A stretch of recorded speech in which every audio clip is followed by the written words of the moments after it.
They say love is blind, but sometimes it's just looking at the price tag. Have you ever felt the stinging humiliation of being looked down upon by the one person who was supposed to have your back? Picture this: a girl working double shifts, counting pennies, mocked by her own boyfriend for being too poor to fit into his shiny, ambitious world. He threw her away like garbage for a wealthier woman, thinking he'd finally hit the jackpot. But he forgot one thing: never judge a book by its cover, and definitely never judge an owner by their uniform. You are not going to believe the satisfaction of what happens when the mask finally comes off. This is the story of Caleb's biggest mistake. The rain in Seattle didn't just fall. It felt like it was trying to erase the city. Sophia Hartwell pulled the collar of her thrifted trench coat tighter around her neck as she waited for the bus on 4th Avenue. Her boots, worn at the heels, soaked up the freezing puddle water, sending a shiver up her spine. To anyone passing by, in their heated Audis and Teslas, she was just another face in the gray crowd, a struggling 20-something trying to survive the crushing weight of the city's cost of living. And that was exactly how she wanted it. Sophia checked her phone. A crack ran diagonally across the screen, distorting the text message from Caleb Montgomery. "Don't be late tonight. It's the pre-launch mixer for the Vermilion project. Big players only. Try to wear something less depressing than usual. Love you." Sophia stared at the "love you." It felt like a tacked-on disclaimer, a legal requirement to avoid a lawsuit rather than an expression of affection. Caleb was an associate broker at Sterling and Finch, one of the city's most aggressive real estate firms. He was handsome in that sharp, predatory way, perfect teeth, suits that cost more than Sophia's rent, and an ambition that bordered on pathology. They had been dating for 8 months. In that time, Caleb had never once asked to see her apartment. He knew she worked as a freelance copy editor and picked up shifts at a local diner, the Rusty Spoon, to make ends meet. He liked that she was low maintenance. He liked that she looked at him with wide, admiring eyes when he talked about leveraging assets and capturing market share. What he didn't know was that Sophia Hartwell wasn't just Sophia Hartwell. She was Sophia Sterling. Her grandfather, Arthur Sterling, had founded the very empire Caleb was desperate to climb. When Arthur passed away 6 months ago, he left the controlling interest of the multi-billion-dollar conglomerate to Sophia, his favorite and most estranged granddaughter. But the will came with a clause. To lead the people, you must know them. 1 year of silence. No press, no boardroom. Live as they live. If you reveal your identity before the year is up, the board dissolves your shares. Sophia was 10 months into the year of silence. 2 months to go. She boarded the bus, the smell of wet wool and exhaust filling her nose. She wasn't testing Caleb intentionally, not at first. She had met him at a coffee shop before the inheritance kicked in. But lately, the test had become excruciating. Caleb wasn't just ambitious. He was becoming cruel. When she arrived at his apartment complex, a glass needle piercing the sky in Belltown, the doorman, Henry, gave her a sympathetic nod. "Rough weather, Miss Sophia," Henry said, opening the heavy glass door. "Just a bit, Henry. Thanks." She took the elevator to the 30th floor. When she unlocked the door, Caleb was already pacing the living room, shouting into his AirPods. "No, Tiffany, listen to me. I can't just ditch her. Not yet. It looks bad if I show up alone. I need the steady girlfriend optic for the partners. Yes, I know she's an anchor. I know. Just I'll see you there. Bye." He tapped the earbud and spun around, freezing when he saw Sophia standing in the entryway, dripping wet. "Jesus, Sophia," Caleb snapped, grabbing a towel from the sleek kitchen island and tossing it at her, not to help her dry off, but to protect his hardwood floors. "You're soaking wet. Did you walk?" "The bus was late," she said quietly, dabbing her face. "Who was Tiffany?" Caleb didn't even blink. The lie came out as smooth as aged scotch. "Tiffany? Tiffany Roche. She's the daughter of the lead investor on the Vermilion project. A client, Sophia. Purely business. She's been writing me all day about the catering contracts." She sounded personal, Sophia observed, taking off her boots. "You wouldn't understand the pressure I'm under. Caleb sighed, adjusting his silk tie in the mirror. He looked at her reflection with a critical sneer. Is that what you're wearing? She was wearing a simple black dress she'd bought at a consignment shop. It was elegant, but faded. I thought it was nice. It's fine. It's fine, Caleb muttered, checking his Rolex. Just stay by the bar and try not to talk about your job at the diner.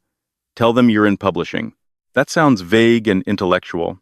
Caleb, why do you date me if you're ashamed of me? Sophia asked. The question had been burning in her throat for weeks.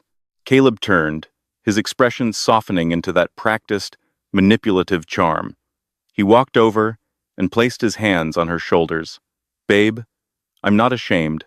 I'm just protective. These people, they're sharks.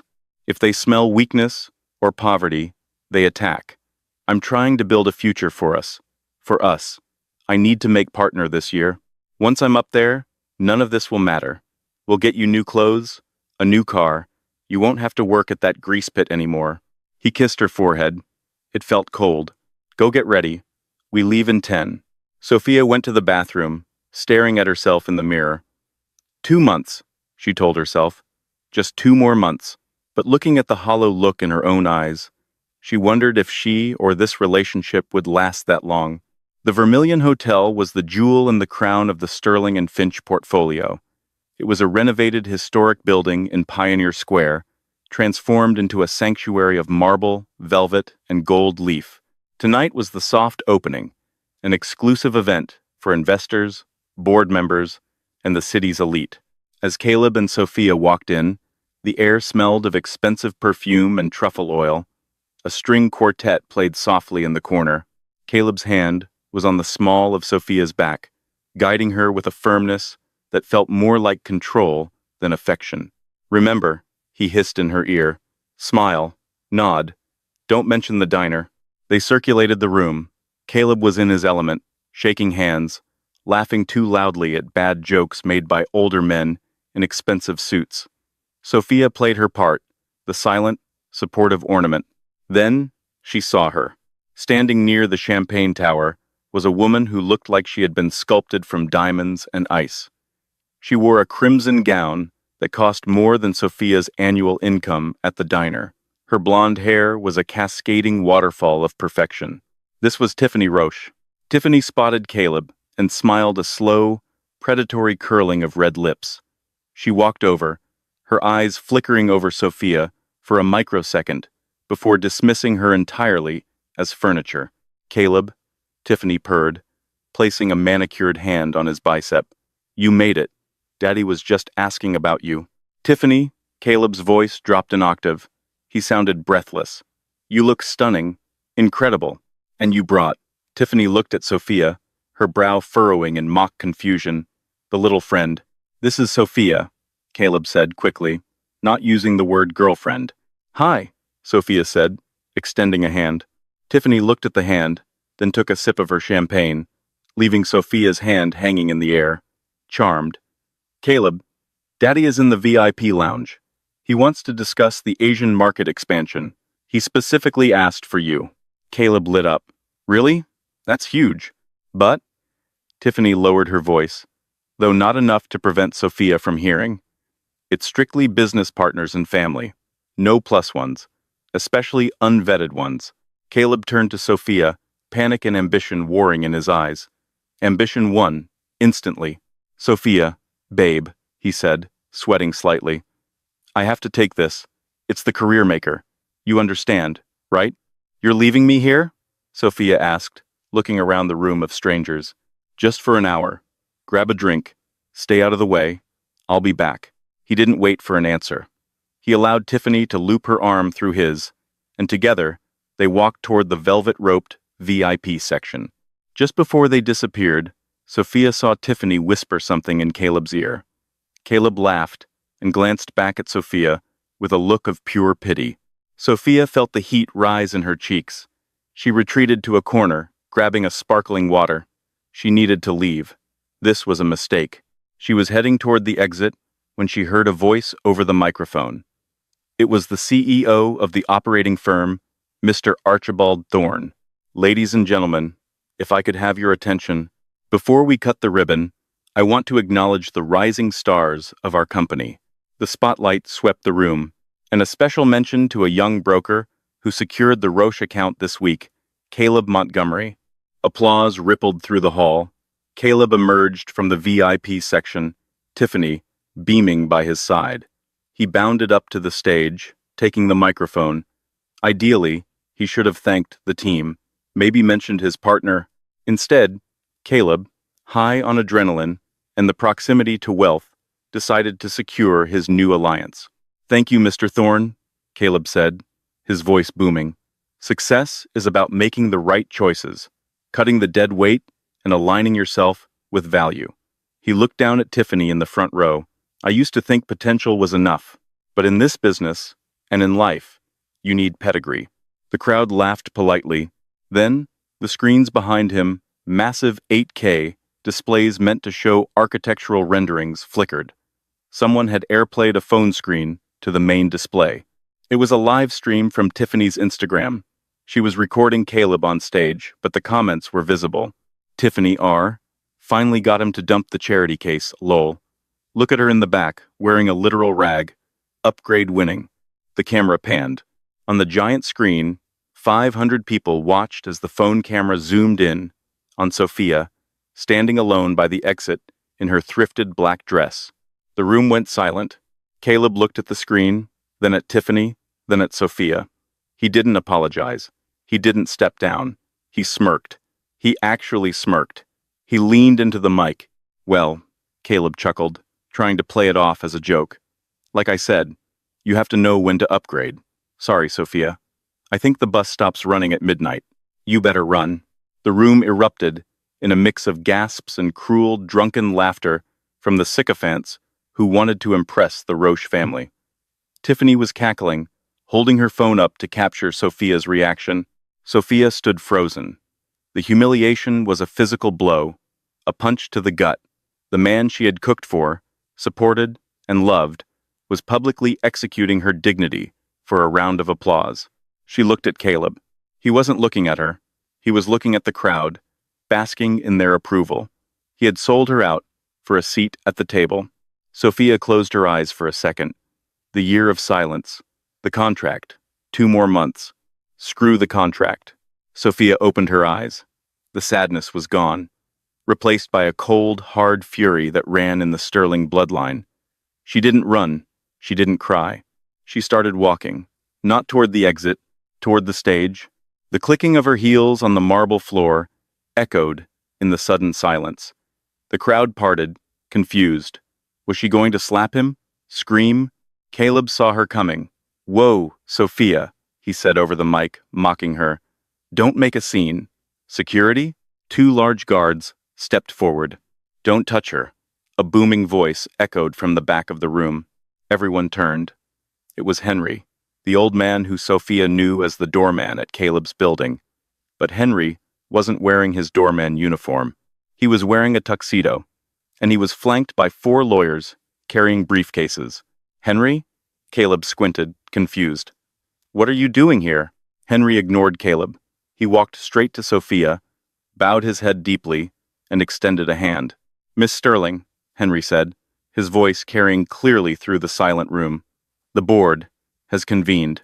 Given the extenuating circumstances regarding the violation of your dignity, the privacy clause has been nullified, effective immediately." Sophia looked at Henry, then at Caleb. She took the microphone from Caleb's stunned, limp hand. The feedback whined for a split second, then cleared. "Thank you, Henry," Sophia said. Her voice wasn't the quiet, mousy voice Caleb knew. It was authoritative, sharpened steel. She turned to Caleb. "You mentioned dead weight and pedigree, Caleb. Let's talk about that." "Sophia, what is this?" Caleb hissed, his smile faltering. "Get off the stage. You're embarrassing yourself." "I'm not Sophia Hartwell," she said into the mic, addressing the entire room. "My name is Sophia Sterling, granddaughter of Arthur Sterling, and the majority shareholder of Sterling and Finch." She turned to the massive screen behind her, where her humiliated face was still paused on Tiffany's feed. "And Caleb," she said, turning back to him with a smile that didn't reach her eyes, "you're fired." The silence in the Vermilion ballroom was heavy, a suffocating blanket that seemed to trap the air in everyone's lungs. The only sound was the high-pitched feedback whining from the speakers before the audio engineer frantically cut the feed, leaving Sophia's declaration hanging in the terrifying quiet. "You're fired." Caleb Montgomery stood center stage, his mouth opening and closing like a fish pulled from water. His brain, usually so adept at spinning narratives and calculating odds, had ground to a halt. The variables didn't add up. Sophia, his Sophia, the girl who clipped coupons for ramen and wore sweaters with unraveling hems, was Sophia Sterling, the heiress? The invisible hand that signed his paychecks? No, Caleb finally choked out, a nervous, jagged laugh escaping his lips. He turned to the crowd, spreading his hands wide. No, no, no, everyone, please, this is a joke, a skit. Sophia is a copy editor. She's having a breakdown. He turned to her, his eyes wild, pleading. Babe, stop it. You're scaring people. Come on, let's go. He reached for her arm again, desperate to regain physical control of the situation. Mr. Montgomery, Henry stepped between them. The elderly man, who Caleb had ignored for months as a lowly doorman, now radiated an aura of dangerous authority. He blocked Caleb's hand with a forearm that felt like an iron bar. If you touch Miss Sterling again, I will have you removed. Violently. Henry? Caleb blinked, sweat stinging his eyes. You're a doorman. Get out of my way. I am Arthur Sterling's former chief of security and current personal advisor to the chairwoman, Henry corrected, his voice gravel and steel. I was stationed at your building to ensure Miss Sterling's safety during her transition year. And I must say, your performance as a partner has been underwhelming. The color drained from Caleb's face so fast, he looked like a wax figure. The reality was starting to seep in, cold and terrifying. He looked at Mr. Archibald Thorne, the CEO, who was standing by the stage stairs. Thorne wasn't looking at Caleb with pride anymore. He was looking at Sophia with a mixture of reverence and terror. Miss Sterling, Thorne stammered, bowing his head slightly. We the board wasn't expecting the reveal until the fiscal year end. This is a surprise. Plans change, Archibald, Sophia said coolly. She didn't look at the CEO. She kept her eyes locked on Caleb, especially when I realized that the culture of this company was rotting from the middle management up. Sophia took a step toward Caleb. She looked different. It wasn't just the posture. It was the shedding of the weight she had been carrying. The shame of poverty was gone, replaced by the crushing weight of absolute power. You wanted pedigree, Caleb? Sophia asked, her voice amplified by the acoustics of the room, even without the mic. You wanted to align yourself with value? Let's look at the value you brought to my life. She motioned to the massive screen behind them. The image of Tiffany's Instagram live stream was still frozen there, but Henry tapped a tablet he had pulled from his jacket. The screen flickered and changed. It wasn't a photo. It was a spreadsheet, a detailed expense report. This, Sophia pointed to the screen, is your expense account for the last 6 months. Corporate dinners, client acquisition drinks. She highlighted a row, $3,000 at the Sapphire Room last Friday. You told me you were working late on the merger files. You were actually buying bottle service for Tiffany and her friends. The crowd murmured. In the finance world, infidelity was common, but embezzlement and lying on expense reports, that was sloppy. That was suicide. And here, Sophia continued, Henry swiping to the next slide. It was a chat log. Your internal messages to the junior brokers. Just got the girlfriend to pay for half the utilities again. Told her money is tight. Meanwhile, just put a down payment on the Porsche. She's clueless. A collective gasp rippled through the room. Sophia tilted her head. I wasn't clueless, Caleb. I was observant. I was waiting to see if there was a shred of decency under that cheap cologne and expensive suit. I wanted to believe that you loved me for me, not for what I could buy you. But tonight you proved that you don't just love money. You love the cruelty of it. You love making others feel small, so you can feel big. Caleb was shaking. He looked at Tiffany Roche, his lifeline, his golden ticket. Tiffany was standing 10 feet away, her arms crossed. Her face was a mask of disgust, not at Sophia but at Caleb. She was a Roche. She understood power dynamics instantly. Caleb was no longer a rising star. He was a radioactive liability. "Tiffany," Caleb pleaded, his voice cracking, "tell them. Tell them about the deal. We have a connection." Tiffany laughed, a harsh, brittle sound. "A connection? Honey, you were a fun distraction to annoy my father. But do you think I'd date a man who gets fired by his own ex-girlfriend on a live stream? You're a joke, Caleb. A broke, unemployed joke." She turned her back on him and walked toward Sophia. "Miss Sterling," Tiffany said, her voice dripping with sudden sycophantic sweetness. "I had no idea, truly. If I had known he was treating you this way, I never would have." "Save it, Tiffany," Sophia cut her off without even looking at her. "You're not a victim here. You're just a shark who realized she bit into a whale. Your father's contract is under review. I suggest you leave before I decide to cancel it entirely." Tiffany turned pale. She grabbed her clutch and practically ran for the exit, her heels clicking a frantic retreat. Now, it was just Caleb, alone on the stage. The silence had returned, but now it was filled with the judgment of 500 of Seattle's most powerful people. "Sophia," Caleb whispered, tears of panic welling in his eyes. He dropped to his knees, actually knelt on the stage. "Please, I'm sorry. I was stressed. I was stupid. I love you. You know I love you. We can fix this. You have the power now. We can be a power couple. Think about it. Me and you running the city." Sophia looked down at him. She felt a strange sensation in her chest. It wasn't anger anymore. It was pity. He was so small. "Stand up, Caleb," she said softly. "You're embarrassing yourself." He scrambled up, hope igniting in his eyes. "So you forgive me?" "No," Sophia said. "I'm just giving you a head start. Security will escort you out. Your belongings at the office have already been packed. Your access cards are deactivated. And Caleb?" He froze. "Don't go back to the apartment. The lease is in my name, well, under a shell company I own. Henry had the locks changed while we were at the party.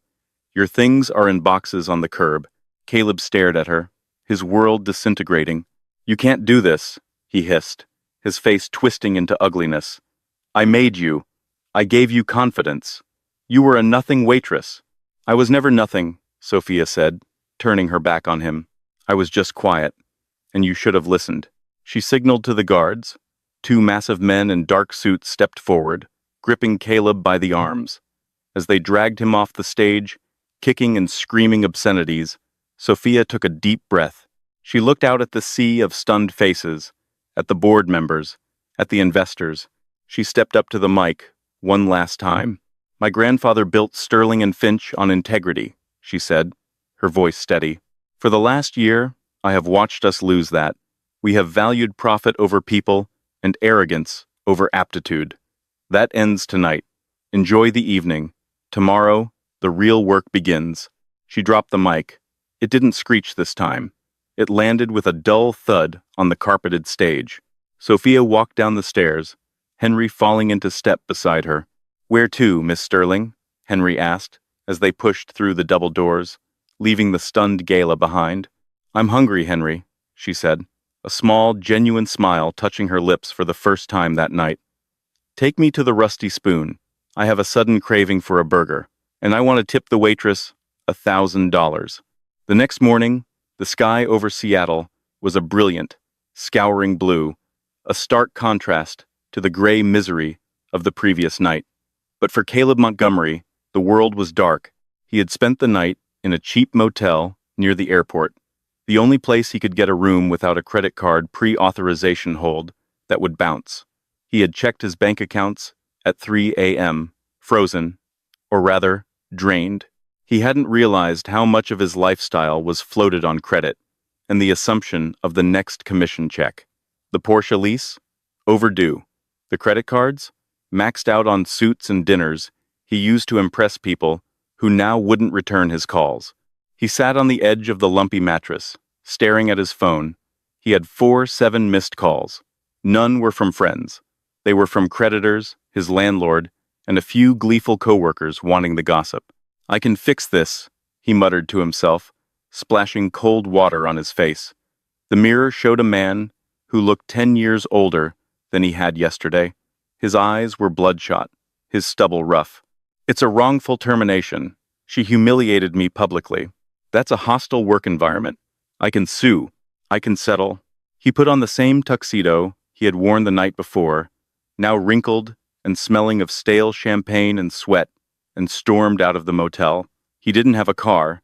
The towing company had repossessed the Porsche from the curb of his apartment building at 4 a.m. He had to take an Uber, watching the meter tick up with anxiety. When he arrived at the Sterling and Finch Tower, he expected to march in and demand a meeting. He expected to bulldoze the receptionist. Instead, he couldn't even get through the revolving door. His ID badge flashed red. Access denied. He tried again. Red. Hey! Caleb banged on the glass. Inside, the lobby was bustling. People were moving with a new energy. He saw interns running with coffee, executives pacing with phones. But when they saw him banging on the glass, they didn't wave. They looked away. They averted their eyes like he was a ghost. Finally, a security guard, not Henry, but a younger, sterner man, came to the door. He opened it, a crack. "Mr. Montgomery, you are trespassing." "I work here," Caleb shouted, pushing against the door. "I have files in there. I have clients. I need to see Sophia. Miss Sterling. Your personal effects have been mailed to the address on file," the guard droned. "And as for your clients, they have been reassigned." "Reassigned? To who?"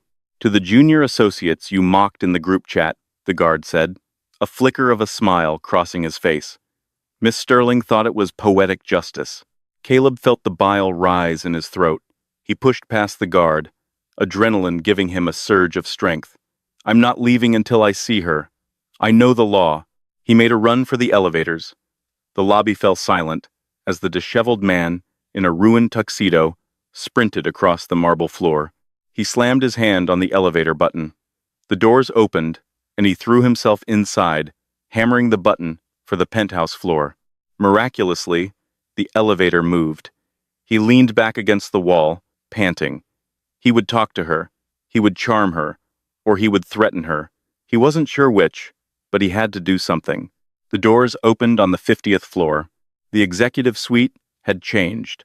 The cold, minimalist art was gone, replaced by warmer tones. The reception desk was empty. Caleb walked straight toward the massive, double-glass doors of the CEO's office. He burst in. "Sophia, we need to talk." The room was full. Around the massive mahogany conference table sat the board of directors, 12 of the most powerful people in the state, and at the head of the table sat Sophia. She wasn't wearing the thrifted dress. She was wearing a tailored white power suit that made her look like a modern-day Joan of Arc. Her hair was slicked back, her makeup flawless. She looked radiant and terrifying. She didn't jump when he burst in. She didn't even blink. She slowly lowered her coffee cup and looked at him over the rim. "Mr. Montgomery," she said, her voice calm. "You're late, and you're underdressed." Caleb stopped. The board members were staring at him with open hostility. "I need to speak to you. Alone." "I have no secrets from my board," Sophia said. "Unlike you, I believe in transparency. In fact, we were just discussing you." "You were?" Caleb straightened up, fixing his tie. "Look, Sophia, I know yesterday was messy, but you can't just throw away my talent. I brought in the Roche account. I'm the best closer you have." A gray-haired man at the table, Mr. Henderson, the CFO, chuckled dryly. "The Roche account? You mean the one that formally terminated their contract with us at 8 a.m. this morning?" Caleb froze. "What?" "Tiffany Roche sent a cease and desist," Sophia explained, tapping a file folder. "She claims that being associated with you is damaging to her brand." She pulled the portfolio. "That's a $40 million loss, Caleb." Caleb's knees buckled. He grabbed the back of a chair to steady himself. However, Sophia continued, standing up. She walked around the table, the heels of her Louboutins sinking silently into the plush carpet. "I managed to salvage it. I called her father directly. It turns out, Mr. Roche appreciated my grandfather's work ethics. He agreed to stay, on one condition. That I handle the account? Caleb asked, a spark of hope returning. That you are never allowed within 500 feet of his daughter or his company assets again, Sophia said, stopping right in front of him. And since his assets include this building, well, she gestured to the door. You're finished, Caleb. Not just here. I've spoken to the Guild of Real Estate Brokers. Your license is under review for ethical violations regarding your expense reports. You won't be able to sell a doghouse in Seattle when I'm done. Caleb stared at her. The cruelty of it, the absolute, systematic dismantling of his life was breathtaking. Why? He whispered. Why go this far? You won. You're rich. Why destroy me? Sophia's eyes hardened. Because, Caleb, you represent everything that is wrong with this world. You thought poverty made me weak. You thought money made you a king. I'm not destroying you. I'm just showing you what the world looks like when you don't have a pedestal to stand on. Welcome to the bottom. Good luck climbing up without stepping on anyone. She turned back to the table. Henry? The side door opened. Henry stepped in, accompanied by 2 police officers. Caleb Montgomery, one of the officers said, stepping forward with handcuffs. What? No. Caleb backed away. What is this? Grand larceny, the officer said. We have evidence you've been diverting escrow funds into a private offshore account. The forensic accountants found it this morning. Caleb looked at Sophia. She wasn't looking at him anymore. She was looking at a blueprint on the table, pointing something out to Mr. Henderson. She had already moved on. Sophia! Caleb screamed, as the officers grabbed his wrists. The cold metal of the handcuffs clicked shut, a sound louder than the applause he had craved so desperately. Sophia, help me. I'm sorry. I'll do anything. Take him away, Henry said quietly. As Caleb was dragged out of the office, weeping and thrashing, he caught one last glimpse of Sophia Sterling. She was laughing at something the CFO said, light and free. She was the owner. She had always been the owner, and he was just a trespasser who had overstayed his welcome. The elevator doors closed, cutting off his screams, and the office returned to the quiet hum of billion-dollar business. Sophia looked up at the closed doors. A shadow passed over her face, then cleared. Right, she said to the board. Now that the trash has been taken out, let's talk about the Affordable Housing Initiative. The holding cell at the Seattle 1st Precinct didn't smell like justice. It smelled of stale urine, industrial bleach, and fear. Caleb Montgomery sat on a metal bench that was bolted to the floor, his tuxedo jacket folded into a pathetic pillow against the cinder block wall. The cold seeped into his bones, a stark reminder that the heated seats of his now repossessed Porsche were a lifetime away. He had been processed like common trash, fingerprinted, mugshot taken. The humiliation of having to trade his Italian leather shoes for orange rubber slides was a detail his brain kept replaying on a loop. Every time the heavy steel door clanged open, he flinched, expecting Sophia to walk in either to mock him or to save him. But Sophia wasn't coming. Instead, at 9 a.m., a man walked in. He wasn't the high-powered corporate attorney Caleb had on retainer, who had resigned via voicemail an hour ago. This man looked like he had been assembled from spare parts of other, cheaper lawyers. His suit was ill-fitting, polyester, and a shade of brown that should have been illegal. Caleb Montgomery? The man asked, wiping sweat from his upper lip with a handkerchief. I'm Leonard Sykes, public defender. Well, court appointed for the arraignment until you sort your finances. I don't need a public defender, Caleb snapped, trying to summon his old arrogance. I need a shark. I need to countersue for defamation. Sykes laughed, a wet, wheezing sound. Defamation? Son, I just read the preliminary brief. You're looking at 3 counts of embezzlement, wire fraud, and grand larceny. The DA has chat logs, bank transfers, and a signed affidavit from the forensic accountant of Sterling and Finch. You don't need a shark. You need a priest. Caleb slumped against the wall. It was just a loan, he muttered. I was going to put it back after the Vermilion bonus cleared. Yeah, tell it to the judge. Bail hearing is in 10 minutes. The courtroom was a blur of fluorescent lights and hushed whispers. To Caleb's horror, the press was there. The Seattle Times, local bloggers, even a camera crew. Sophia Sterling's public outing of her cheating boyfriend was the biggest gossip story of the year. When Caleb was led in, handcuffed, cameras flashed like lightning. He tried to hide his face, but he knew the headlines. From penthouse to prison, the fall of Caleb Montgomery. The prosecutor, a sharp-eyed woman named District Attorney Reynolds, didn't hold back. She painted Caleb as a flight risk and a parasite who preyed on the trust of one of the city's most respected families. "Your Honor," Reynolds said, "Mr. Montgomery has no assets, no employment, and has demonstrated a profound lack of moral character. We request bail be set at $500,000. Caleb's heart stopped. He didn't have $500, let alone $500,000. He was going to rot in jail until trial. The judge, a stern man named Harrington, banged his gavel. Bail set at visita nulla. Caleb was being led back to the holding cell, his legs feeling like jelly, when a voice cut through the noise. "We'll post it." The courtroom went silent. Caleb turned. Standing at the back of the room wasn't a friend. It wasn't family. It was a man Caleb recognized from industry magazines, a man who was technically Sophia's sworn enemy, Grant Oakley. Oakley was the CEO of Oakley and Associates, the main competitor to Sterling and Finch. He was older, with silver hair and a smile that looked like it had been surgically carved onto his face. He wore a suit that cost more than Caleb's entire debt. "Mr. Oakley?" The judge raised an eyebrow. "You are posting bail for the defendant? I believe everyone deserves a fair defense, Your Honor," Oakley said smoothly, walking forward and handing a cashier's check to the bailiff. "And I hate to see young talent wasted." An hour later, Caleb walked out of the precinct, shielding his eyes from the sun. A black limousine was waiting at the curb. The rear window rolled down, and Grant Oakley gestured for him to get in. Caleb hesitated. He knew how the game was played. Nothing was free, but he had nowhere else to go.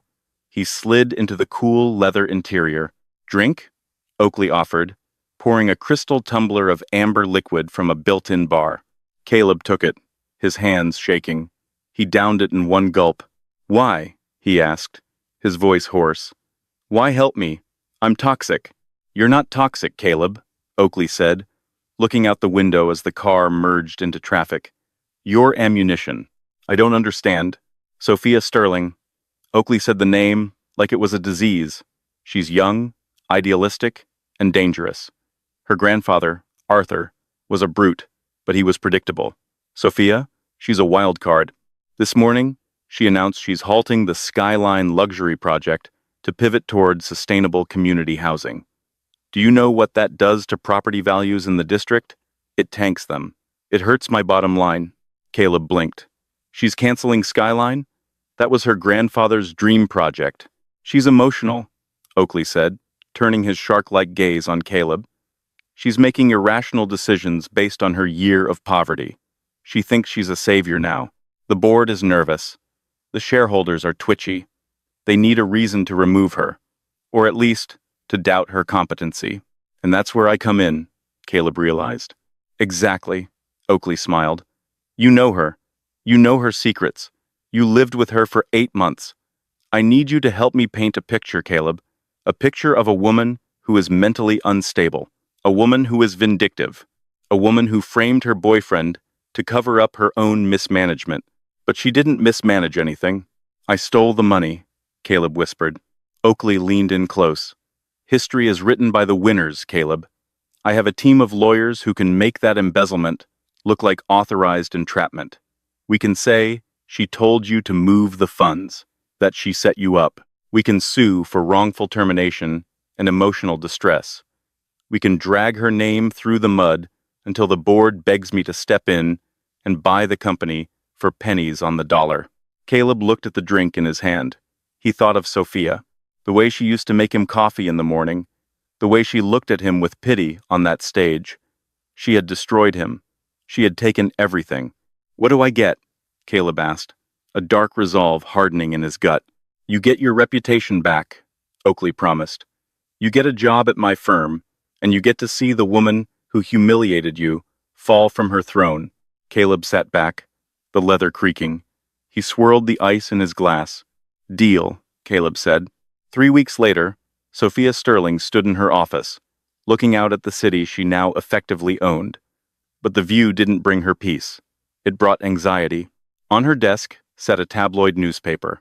The headline screamed, "The Mad Queen of Sattel? Ex-boyfriend alleges Sterling Harris manipulated funds to frame him." "It's garbage, Sophia," Henry said, pacing the room. "No one believes this. People believe what confirms their biases." "Henry," Sophia sighed, rubbing her temples. "The shareholders are already spooked by the Affordable Housing Initiative. Now, with Grant Oakley funding Caleb's legal defense, they're starting to wonder if I'm too emotional to lead." The narrative Oakley and Caleb were spinning was masterful. They weren't denying the money was moved. They were claiming Sophia had orchestrated it as a loyalty test that went wrong, and then used it to destroy Caleb when he tried to break up with her. It was a lie, but it was a complicated lie, and the truth was boring. "We need to fight back," Henry said. "Release the full audio of the confrontation. Release the security footage." "We did," Sophia said, "but they're claiming deep fake or edited context. Caleb is going on talk shows, crying real tears, talking about how he loved the girl, not the heiress, and how I turned into a monster when I got the power." Her phone buzzed. It was Archibald, the CEO, who she had kept on, despite his earlier sycophancy, because he knew the numbers. "Miss Sterling," Archibald's voice was tight. "We have a problem at the construction site, the Rusty Spoon site." Sophia froze. As part of her new initiative, she had bought the block where the diner stood, not to tear it down, but to renovate it and build affordable apartments above it. It was her pet project. "What is it, Archibald?" "Protesters. Paid ones, it looks like. They're claiming the new building will block sunlight for the neighboring park. They have signs. Save our sunlight. Sterling greed. It's Oakley's work. I'm sure of it. And Caleb is there." "Caleb is at the diner?" Sophia's blood turned to ice. "He's leading the chant. Miss Sterling." Sophia hung up the phone. She grabbed her coat. "Henry, get the car." "Miss Sterling, I advise against confronting him directly. That's what they want. A scene." "I'm not going to make a scene, Henry," Sophia said, buttoning her coat with trembling fingers. "I'm going to end it." When they arrived at the Rusty Spoon, the street was a circus. A crowd of about 50 people stood holding professionally printed signs. Cameras were rolling, and there, standing on a crate with a megaphone, was Caleb. He looked better, rested. He was wearing a modest sweater and jeans the everyman victim look. "She doesn't care about this neighborhood," Caleb shouted into the megaphone. "I lived here with her. I saw how she looked down on the regulars. She wants to build this tower to stroke her own ego, not to help you." Sophia stepped out of the car. The cameras swiveled toward her instantly. Henry tried to shield her, but she pushed past him. She walked straight toward the diner entrance, ignoring Caleb. "Sophia," Caleb called out, spotting her. "Finally came down from the ivory tower to visit the peasants?" Sophia stopped. She turned to face him. The crowd quieted down, sensing blood. "You don't belong here, Caleb," she said, her voice calm but projecting. "You never did. You hated this diner. You wouldn't eat the food because you said it was greasy. You wouldn't talk to the staff because you said they were beneath you." "That's a lie," Caleb shouted, playing to the cameras. "I loved this place. Ask anyone. Ask her." He pointed to the diner door, which had just opened. Out walked Martha, the 60-year-old waitress, who had been Sophia's work mom during her year of silence. Martha was wiping her hands on her apron. She looked tired. "Martha," Caleb beamed, Tell them how we used to come here, how happy we were, before the money changed her." Martha looked at Caleb. She looked at the cameras. Then she looked at Sophia. Sophia held her breath. She hadn't visited Martha since the reveal. She had been too busy, too ashamed of the deception. Would Martha hate her for lying about who she was? Martha stepped forward. She walked right up to Caleb's crate. "You," Martha said, pointing a finger at Caleb. "Yes, Martha, Tell the truth, Caleb encouraged. You tipped me 50 cents on a $40 bill, Martha said, loud and clear. The crowd murmured. Excuse me? Caleb blinked. 3 months ago, Martha continued, her voice gaining strength. You came in here on a Tuesday. You ordered the steak. You complained it was tough. You made Sophia cry in the booth because she didn't have enough cash to cover your extra beer. And when you left, you tossed 2 quarters on the table and said, Don't spend it all in one place, sweetie. Martha turned to the cameras. This boy is a fraud. He treated Sophia like dirt, and he treated us like we were invisible. But Sophia? Martha turned to Sophia, her eyes softening. Sophia bussed tables when my arthritis was acting up. She stayed late to help closing. She shared her tips with the dishwasher. She didn't tell us she was rich, no, but she showed us she was good. Martha reached out and took Sophia's hand. We don't care about the money, honey. We care that you came back. Caleb's face turned red. She's paid off. Sophia paid her. I didn't pay her a dime, Sophia said, squeezing Martha's hand. But I am going to pay for this building. And I'm going to make sure that Martha and everyone who works here owns their own apartment in it, rent-free, for life. The crowd erupted, not in anger, but in cheers. The paid protesters lowered their signs, looking confused. The narrative was shifting in real time. Caleb looked around, panic setting in. He saw Grant Oakley's black limousine parked down the street. The window rolled up. The car drove away. His backer was cutting his losses.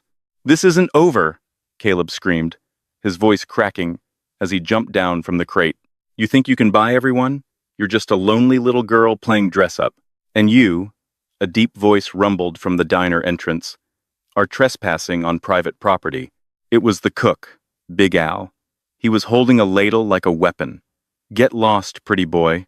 Before I show you where the grease trap is.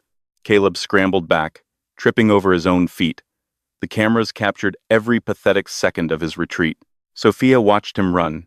She didn't feel triumph. She felt relief.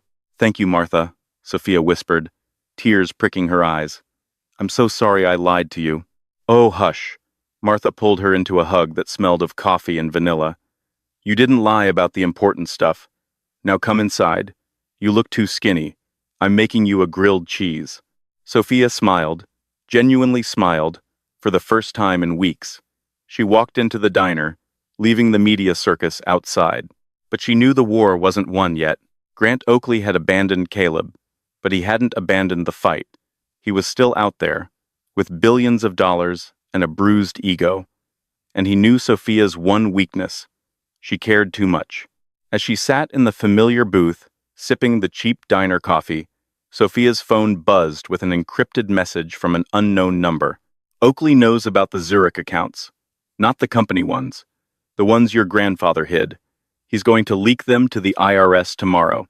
You have 12 hours to resign, or the Sterling legacy burns. Sophia stared at the screen. Her grandfather had secrets, secrets that could destroy everything. She looked up at Henry, who was guarding the door. Henry, she said quietly, we need to go to the vault. Tonight. The rain lashed against the windows of the black sedan as it sped toward the Sterling estate at 2 a.m. Sophia sat in the back, the ultimatum burning in her mind. 12 hours to resign. Henry, she asked, her voice trembling, did my grandfather break the law? Be honest. Arthur Sterling was ruthless, Miss Sophia, but he was a patriot, Henry replied from the driver's seat. He hated tax evasion. Hiding money in Zurich doesn't fit his profile. Inside the estate's library, Sophia spun the dial on the wall safe. The heavy door swung open. There was no gold, only a leather-bound ledger and a cassette tape. Sophia opened the ledger. It was filled with transaction codes from 1,998, all linked to one name, Grant Oakley. Henry played the tape.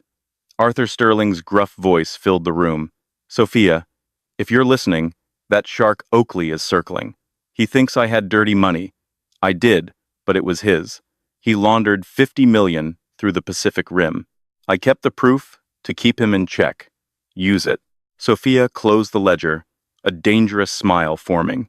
He's bluffing. He thinks I'll resign out of fear. Call the board, Henry. Move the meeting to 8 a.m. The boardroom was thick with tension. At 8 a.m. sharp, Grant Oakley marched in, followed by his lawyers and a ragged-looking Caleb. Caleb was just a prop now, used by Oakley to paint Sophia as unstable.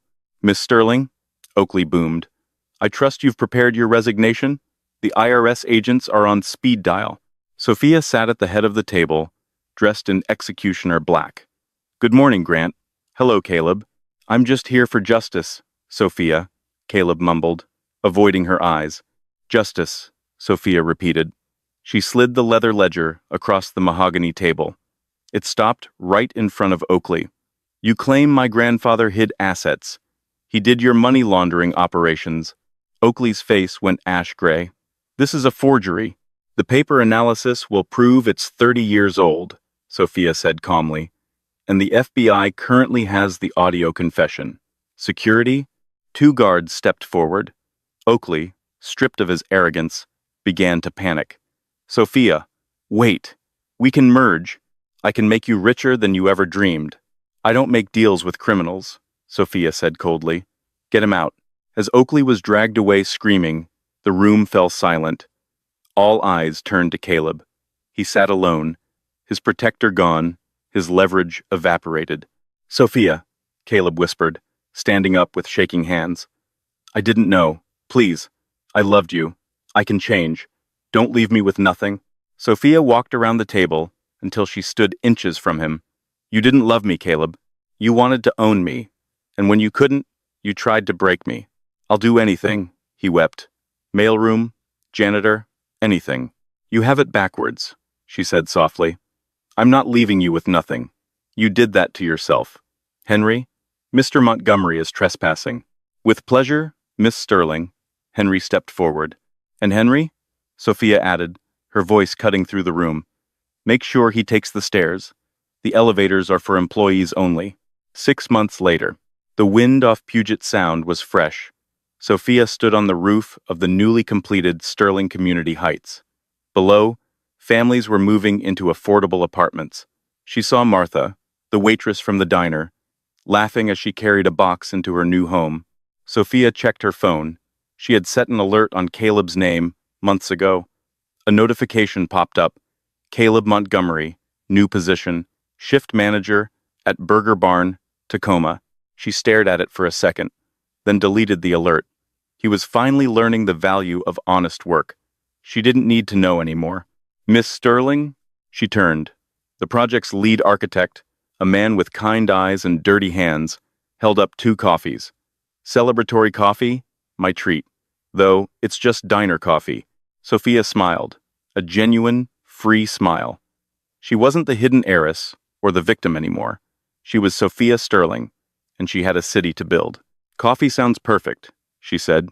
"And that, my friends, is why you never let a price tag determine a person's worth." Caleb chased the glitter of gold and ended up with a handful of dust, while Sophia proved that true power isn't about what you wear, it's about what you stand for.